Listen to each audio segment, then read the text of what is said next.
Hello friends, स्वागत है आप सभी का न्यूज इंडिया एक्सप्रेस में। मैं हूं आपके दोस्त हिमांशी उपाध्याय। गुम है किसी के प्यार में अब तक की कहानी में बाजीराव भोसले इंस्टीट्यूट में पूर्व छात्र के रूप में डांडिया पार्टी में शामिल होने आए हैं और सभी के साथ खुलकर बातचीत करते हैं। ईशान जो सभी को अपना शिष्य बनाने के बाद उसके प्रति पॉजिटिव होता जा रहा है, उसे उसकी स्पष्टवादिता पसंद नहीं आती, जिसके बाद सभी के साथ डांस करते हुए बाजीराव को देखकर ईशान को जलन होने लगती है। जिसके बाद ईशान सभी को पार्टी छोड़ने की एक समय सीमा दे देता है, क्योंकि सुबह सभी का एग्जाम होता है जो कि बहुत इम्पोर्टेंट है। गुम है किसी के प्यार में स्पॉयलर्स के अनुसार सभी को मदद के लिए हरिणी का फोन आता है, क्योंकि किरण ने एक बार फिर से सभी की बहन की पिटाई कर दी है।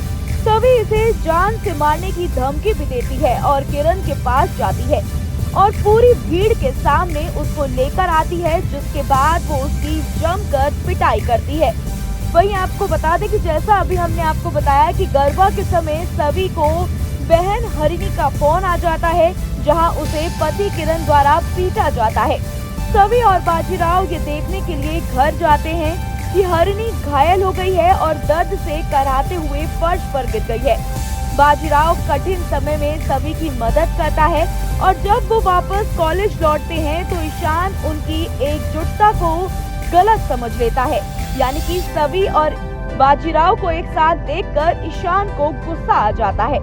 ईशान एक बार फिर से सभी से माफी मांगेगा, क्योंकि यहाँ पर ईशान को पता चल जाता है कि आखिरकार सभी ने बाजीराव के साथ जाना क्यों सही समझा, क्योंकि जिस तरीके से सभी के पास हरिणी का फोन आता है उससे साफ जाहिर हो जाता है कि किरण की अब खैर नहीं है, क्योंकि किरण ने एक बार फिर से हरिणी को बहुत पीटा है, जिसकी वजह से हरिणी की हालत जो है बहुत नाजुक हो जाती है।